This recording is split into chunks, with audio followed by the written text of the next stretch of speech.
வேறு வேறு சமுதாயமானால் அவர்களுக்கு மனக்குழப்பம் ஏற்பட்டால், மன அழுத்தம் ஏற்பட்டால், வேறு வேறு சமுதாயமானால் மருத்துவரிடத்திலே செல்ல வேண்டும்.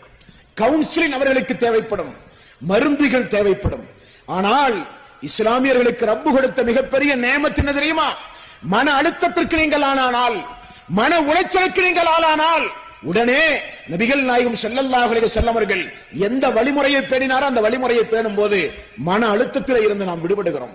அல்லாஹ்வுடைய ரசூல் மன சஞ்சலப்பட்டால், மன அழுத்தத்திற்கு ஆளானால், கஷ்டப்பட்டால், மனவேதனை அடைந்தால் நபிகள் நாயகம் ஸல்லல்லாஹு அலைஹி வஸல்லம் ஒது செய்வார், 2 ரக்காத்து தொழுவார், சுஜூதிலே கிடந்து அழுது பிரார்த்தனை செய்து எல்லா பாரத்தையும் அல்லாஹ்வே உன்னிடத்தில் ஒப்படைத்து விட்டேன், இனி நீதான் என்னை பார்த்துக் கொள்ள வேண்டும் என்று அனைத்து பாரத்தையும் இறக்கிவிட்டு சலாம் கொடுத்தால் அல்லாஹ்வுடைய ரசூல் சிரித்த முகத்தோடு காட்சியளிப்பார்கள் என்று பார்க்கிறோம். அந்த இபாதத்து தொழுகை என்பது மனபாரத்தை இறக்குகிற இபாதத்து தொழுகை, மன அழுத்தத்திலே இருந்து நமக்கு விடுதலை தருகிற ஒரு இபாதத்து தொழுகை.